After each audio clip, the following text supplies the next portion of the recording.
Yeah, I want you to imagine something for a second. It's a feeling uh, almost uncomfortable to think about. The feeling of this fine, gritty dust.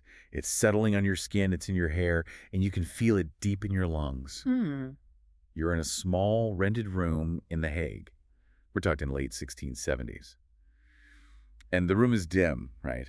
Just this weak Dutch sunlight filtering through a window that looks out onto some quiet canal. Yeah, and inside this room, the air itself is, well, it's shimmering with silica, with glass dust. And there's this sound, this rhythmic scratching sound, scritch, scritch, scritch. And what's making that sound? It's the sound of glass being ground against an iron form. So in the center of this little dust cloud sits a man. He's wearing a simple robe, probably covered in a layer of this white powder. He's thin, his face is gaunt, and he has this hacking cough that just rattles his whole chest. And to anyone looking, to his landlord, to the neighbors, he's just the quiet guy upstairs, a lens grinder, a tradesman trying to make rent. But if you were to walk over to his desk and brush aside all those lens-grinding tools, you'd find a stack of papers that were, at that exact moment, the most dangerous object in Europe. Radioactive. Absolutely radioactive. Yeah. I mean, while his hands were busy grinding glass, his mind was dismantling the entire medieval worldview. He was building a philosophy so radical, so terrifying to the powers that be, that it would eventually get his books banned. Banned by everyone. By literally everyone. The Catholic Church, the Protestant Dutch state, and the Jewish community he was born into. We're talking about a man whose work was described by his critics as, what was the phrase? A book forged in hell. A book forged in hell. And yet, this agent of Satan, this total outcast, this quote-unquote atheist, he ends up becoming the hero of the Enlightenment. That's an incredible turnaround. He becomes the favorite philosopher of Goethe, of Hegel, of George Eliot. Albert Einstein famously said he believed in this man's God. It's one of the most dramatic reversals in intellectual history.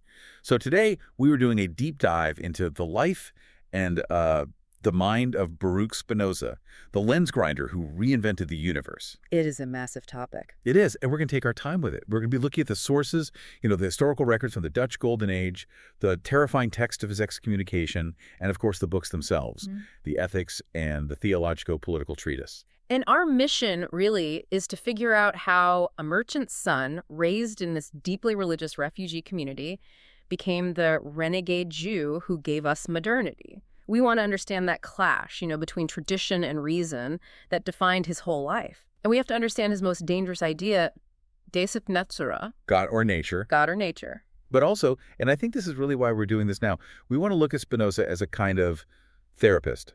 Because as we're going to see, his philosophy wasn't just some abstract logic game. It was a manual for how to not be miserable. Exactly. A remedy for anxiety. So let's get into it. To understand the philosophy, you really have to understand the trauma that produced it. Spinoza didn't just, appear out of thin air. No, absolutely not. The context is everything here. Spinoza was born in Amsterdam in 1632, but his story, it really begins decades before that and hundreds of miles to the south. In Portugal. So we're talking about the Marranos. The Marranos, or, the more polite term is crypto-Jews. And you can't understand Spinoza's whole psychological landscape without this. His ancestors were Jews living in Portugal who, during the Inquisition, were forced to convert to Catholicism. And this wasn't a gentle suggestion. Oh, no. This was convert or die. But the conversion was just on the surface, right? It was a performance. Totally on the surface, yes. They went to Mass, they baptized their children, they would eat pork in public if they had to.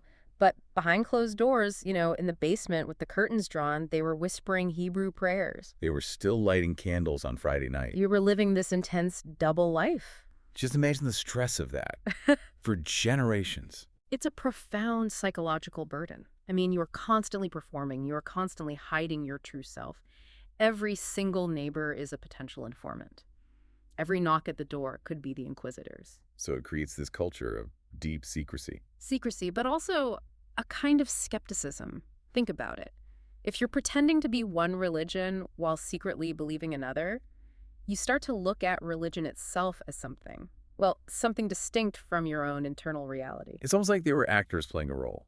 And eventually, the Spinoza family just couldn't keep up the act anymore. The heat got too high. Spinoza's grandfather and his father, they fled. They went from Vidigueira to Nantes in France, and then finally they made their way to the Dutch Republic.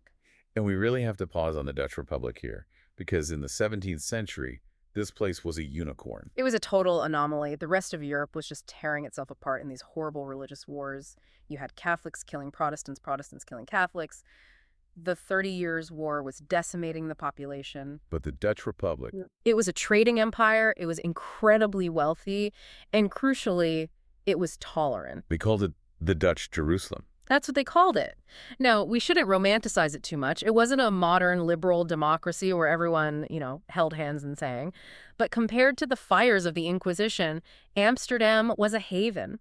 The Dutch authorities basically said, look, if you help our economy and you don't cause any trouble, you can worship how you want. So the Spinoza family arrives, they can finally drop the Catholic disguise, and they embrace Judaism again. They're free. They are free, and they are successful.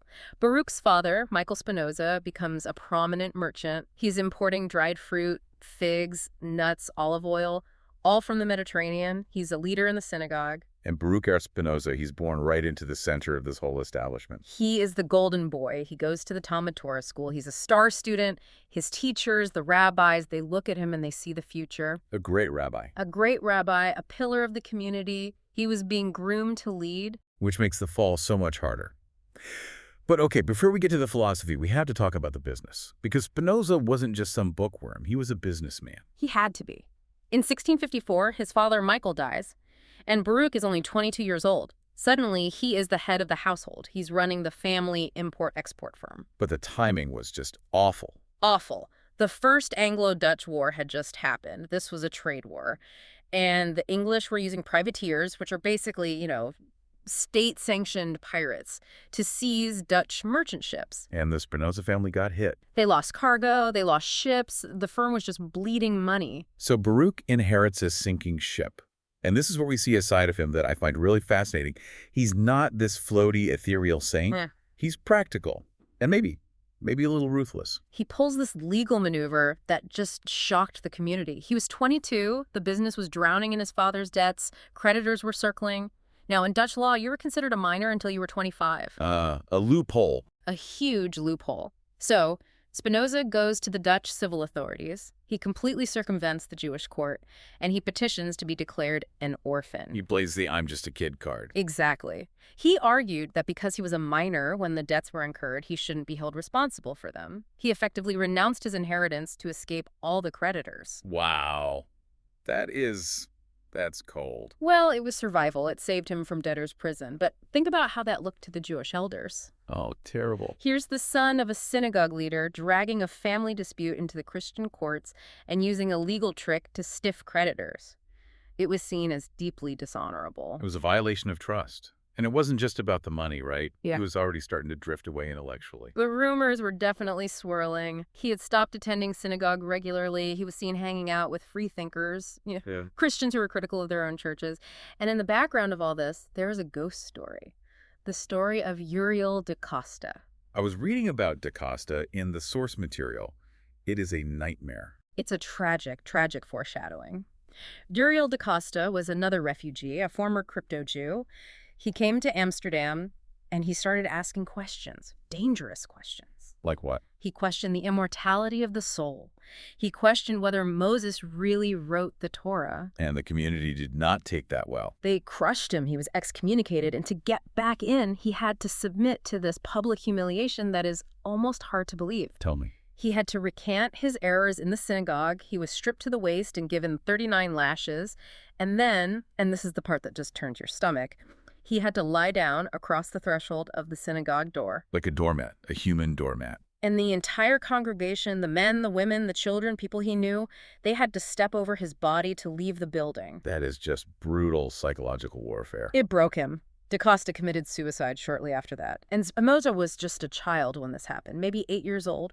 He grew up with this story. He knew exactly what happened to people who stepped out of line. The message was clear. Conform or be destroyed. And yet, Spinoza, he doesn't conform. He keeps pushing. Which brings us to July 27, 1656, the day of the cherem, the ban. This is one of those famous documents in Jewish history. We still have the text. And it is unlike any other ban issued by that community. Usually a ban was a kind of slap on the wrist, a temporary punishment to get you to apologize. This was not that. This was something else entirely. I have some of the text here. It reads like a dark magic curse. Cursed be he by day, and cursed he be by night. Cursed be he when he lies down, and cursed be he when he rises up. Cursed be he when he goes out, and cursed be he when he comes in. They invoked the curses written in the Book of the Law, and the practical restrictions were just total. No one could communicate with him orally or in writing. No one could do him any kindness. No one could stay under the same roof with him. And crucially, no one could read anything he wrote. Anything composed or written by him, they were trying to erase him. To cut him out of reality. They were cutting him off from the root. But here's the mystery that the sources point out. The ban mentions abominable heresies and monstrous deeds, but it never actually says what he did. Why the vague language? That is the million-dollar question. Why not list the crimes? The prevailing theory among historians is that it was political. We have to remember the position of the Jewish community in Amsterdam. They were guests. They were on probation. Exactly. They were allowed to be there as long as they didn't cause a scandal.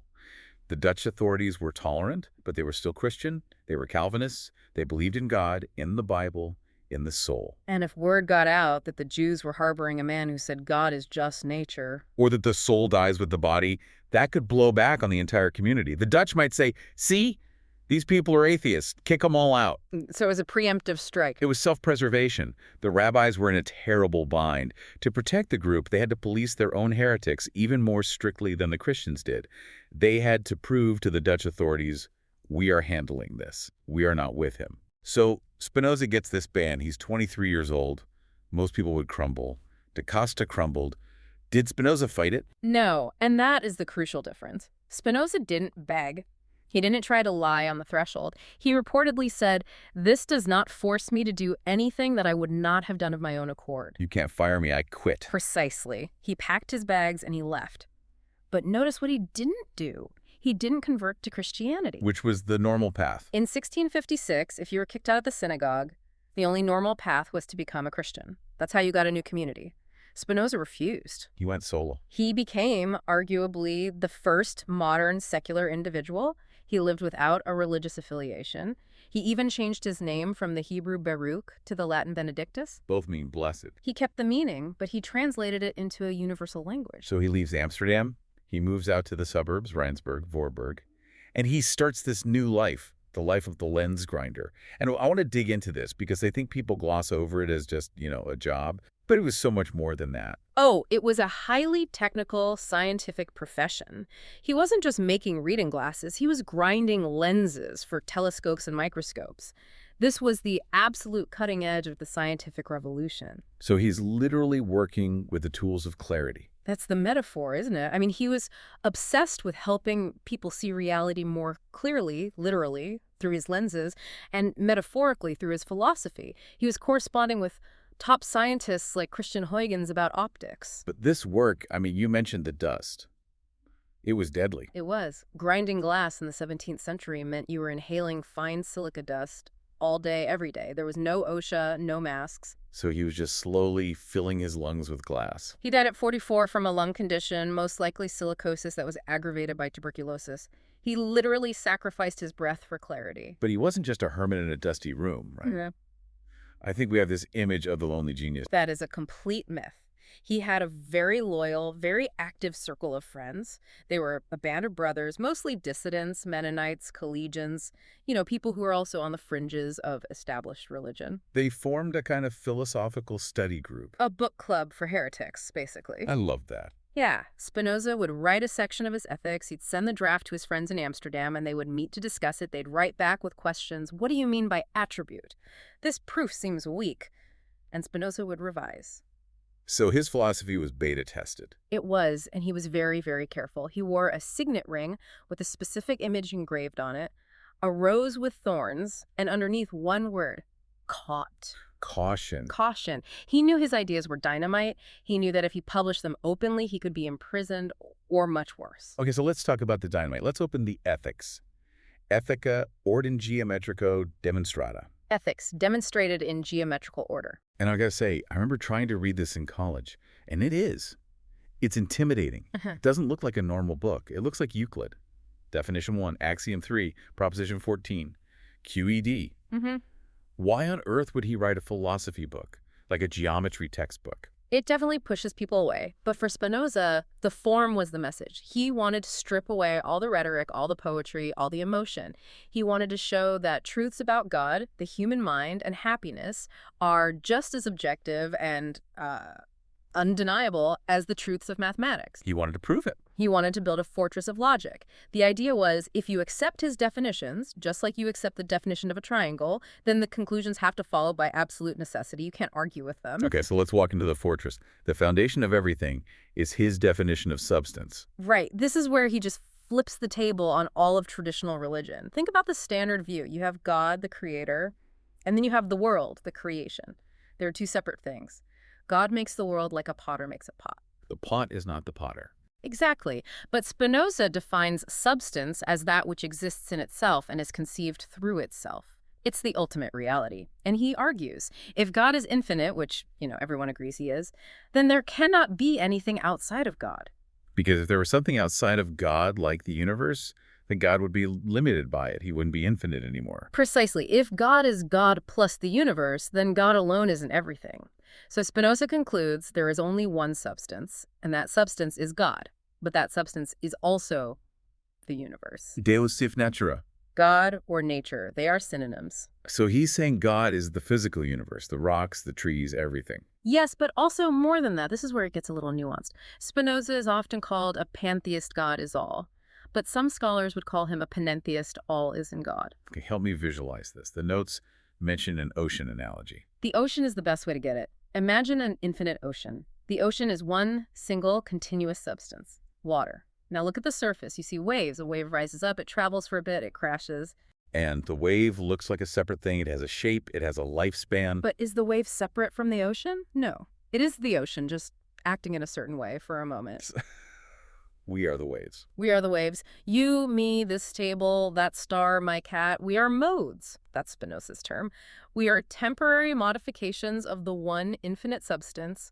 We rise up, we exist for a little while, and then we dissolve back into the whole. That is incredibly humbling. It dissolves the ego. You aren't a special separate soul that's been dropped into a body. You are a ripple in God. But this creates a huge problem for traditional religion. Because if God is the ocean doesn't care about the individual waves. Bingo.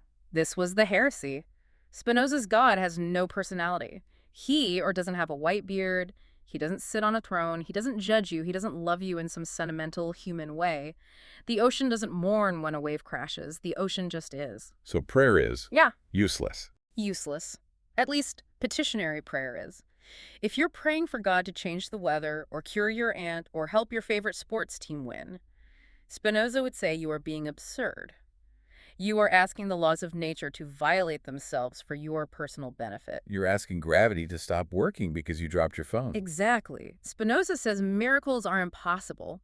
Because God is nature, a miracle would mean God contradicting his own nature, which is a logical impossibility. This strips away all the comfort, though. No listening ear, no divine plan for me specifically. But Spinoza argues that the traditional view is actually an insult to God. We project our own petty human emotions onto God.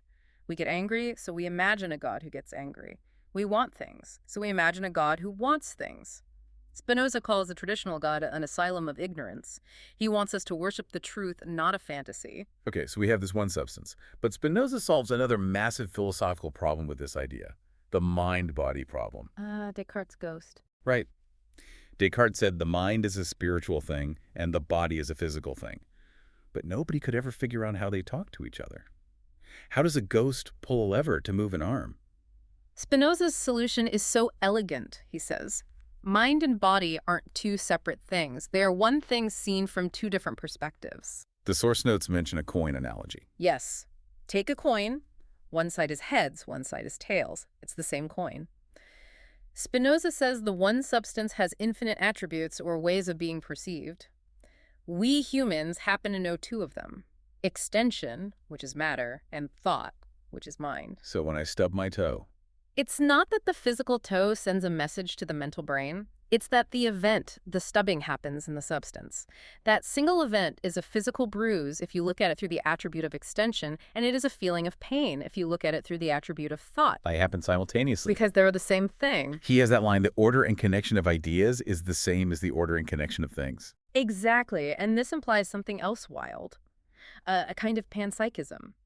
If mind and matter are just two sides of the same coin, then everything has a mind side, even a rock. A rock has a mind. The very, very simple mind. The mind of a rock is just its tendency to persist, to hold together. The complex mind of a human corresponds to the complex biology of the human body. Complexity in matter equals complexity in thought. That is way ahead of its time. That sounds like modern neuroscience. Yeah. The mind is what the brain does. It is remarkably modern. Okay, we have to go to the scariest room in the fortress now. We have to talk about determinism.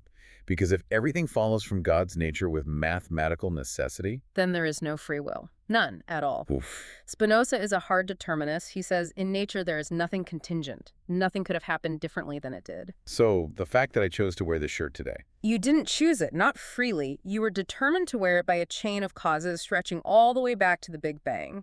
Your mood, the weather, what was clean in your closet, your cultural conditioning, your biology. but I feel free. I feel like I could have picked the other shirt. And Spinoza has an answer for that. He calls it the illusion of free will. He has this famous analogy about a stone, he says. Imagine a stone is thrown through the air. Now imagine that stone suddenly wakes up and becomes conscious. Okay. It looks around, sees it's moving, and it thinks, I am flying. I am choosing to fly over to that window. But it's just obeying the laws of physics, the arm that threw it. We are the flying stone. We are conscious of our desires, the motion, but we are ignorant of the causes that determine those desires, the arm that threw us. He gives some great examples of this delusion. The baby thinking it freely craves milk. The angry boy thinking he freely wants revenge. The coward thinking he freely wants to run away. The drunkard. That's the most relatable one, isn't it? The drunkard chatters away, saying things he thinks are his own free thoughts. Then he sobers up and realizes he was just a puppet of the wine, Spinoza says. We are always the drunkard. We are always under the influence of something. Hormones, fatigue, trauma, the Weber. This sounds incredibly depressing. I mean, if I'm just a meat puppet of cause and effect and God is a cold ocean who doesn't care, why is Spinoza known as the joyful philosopher? How is this not a recipe for nihilism? This is the twist. This is the aha moment. This is Spinoza's therapy. He argues that while we cannot change the script of the universe, understanding the script is the key to happiness. Explain that. Spinoza distinguishes between bondage and freedom. Bondage is when we are driven by passions, what he calls passive emotions. Fear, anger, jealousy, hope. These are things that happen to us. We are just reacting to the world. Like getting cut off in traffic. Perfect example. You get cut off. Your immediate passive reaction is anger. You think, that guy's a jerk. He chose to disrespect me. I hope he crashes. Your blood pressure spikes. You're miserable. You are in bondage. Okay, so what's the alternative? How do I get free? The alternative is action, which comes from reason. You use your mind to understand the causes. You stop and you ask, why did he cut me off? Well, maybe he didn't see me. Maybe his kid is sick and he's rushing to the hospital. Maybe he was just raised in a chaotic environment and never learned patience. Right. You realize that his bad driving was determined. It was necessary. Given his genes, his day, his car, his state of mind, he could not have done otherwise. He is just a stone flying through the air. And you can't be angry at a stone for falling. Exactly. When you truly understand the necessity of an event, the anger it evaporates. You don't hate the rain for making you wet. You just open an umbrella. When you view people as part of nature, you stop hating them. You stop taking it all so personally. So understanding converts the suffering into peace. Into peace, into what Spinoza calls blessedness, or the intellectual love of God. It's the joy you get from understanding how the machine works. It's the ultimate let go. It is. It's very stoic, but it's also the ancestor of cognitive behavioral therapy, you know? Yeah. Catch the thought, analyze the cause, change the feeling. Freud loves Spinoza for exactly this reason. It's weirdly empowering. It's like, I can't control the world, but I can control my understanding of it. And that is the only real freedom we have, the freedom of the mind. So Spinoza has this massive system all worked out, but he keeps it in his desk drawer. He knows the ethics is way too hot to publish, but he does publish one book in his lifetime, the Tractatus Theologico-Politicus, the TTP. This was the grenade he threw into the public square. 1670. Published anonymously. The title page even listed a fake city of publication, Hamburg, to throw off the Dutch censors. Why was this book so dangerous? Because it attacked the root of all religious authority, the Bible itself. How so? Before Spinoza, the Bible was viewed as the direct, perfect dictation of God. Spinoza puts on his lens grinder glasses and looks at the text as a human artifact, as a historical document. He read it like a historian, not a believer. Exactly, and he started pointing at the cracks. He noted that the Torah refers to Moses as the humblest man on earth. Would a humble man really write that about himself? Probably not, no. He noted that the text mentions the death of Moses. How could Moses write about his own death and burial? Spinoza argued that the Bible was a compilation written by many different authors over many centuries, edited and redacted. He was basically one of the fathers of biblical criticism. He was, and he went further. He argued that the prophets Isaiah, Jeremiah, they weren't super philosophers with a direct line to the truth. He said they were just people with very vivid imaginations. Stripping all the magic away. He's saying the word of God isn't the ink on the page. The real word of God is the universal moral truth. Love your neighbor and act with justice. Everything else, the dietary laws, the temple rituals, the miracles, that was just political packaging designed to keep the ancient Hebrews in line. And speaking of politics, the TTP has a huge political agenda. Oh, it does. It is a passionate defense of democracy and free speech. Spinoza argues that the whole purpose of the state is not to control people's minds, but to secure their freedom. He says the church should have absolutely no power over the government. Separation of church and state. In 1670, this was treasonous. He was arguing for a secular state where you could say what you thought and worship, or not worship, however you pleased. No wonder they called it a book forged in hell. The backlash was immediate and severe. The book was banned. Ministers preached against it from the pulpit. Spinoza realized he could never publish the ethics while he was alive. And he didn't have much time left. 1677, he's 44 years old. The dust catches up with him. He died on a Sunday afternoon in February. He was in his rented room. There were no family members there, just his landlord and his physician friend, a man named Meyer. Did he panic at the end? Did he recant? I know there were rumors that he did. Those rumors were lies, spread by his enemies, stories that he screamed in agony or called out for a priest. The eyewitness accounts say the complete opposite. He was calm, he was chatting about philosophy, he took some chicken soup, and then he just stopped breathing. He dissolved back into the substance. He died as he lived, rational, accepting of nature. But then there's this frantic mission to save his work. It's like a thriller scene. Spinoza knew the authorities would come for his papers the second he was dead, so he had left instructions. His landlord put his desk, the one containing the manuscript of the Ethics, onto a barge and shipped it to Amsterdam to his friends. The rescue of the ethics. And his friends worked fast. They stripped his name off the title page. They published the book as posthumous works by BDS, no full name. They smuggled the ideas out into the world before the censors could find them and burn them. And thank God they did, because let's talk about the legacy. For 100 years, Spinoza was the boogeyman. Oh, yeah. If you wanted to insult a philosopher, you called him a Spinozist. It meant atheist, immoral, fatalist, the worst thing you could be. But then the tide turns. The Romantics. Late 18th century, Germany, Goethe, Novalis, Hegel, all the poets. And you'd think they would hate Spinoza. They were all about emotion and storms and passion, and he's Mr. Geometry. Right. Why do they love him so much? They loved the one. They kind of ignored the cold determinism, and they embraced the pantheism. They saw Spinoza's universe as this living, breathing, divine organism. They saw the divinity in the trees, the mountains, the storms. Novalis famously called Spinoza the God-intoxicated man. They saw the mystic in him? Exactly. They saw a man who found holiness in everything. And that reverence, it traveled all the way to the 20th century, to Albert Einstein. The famous telegram. Yes.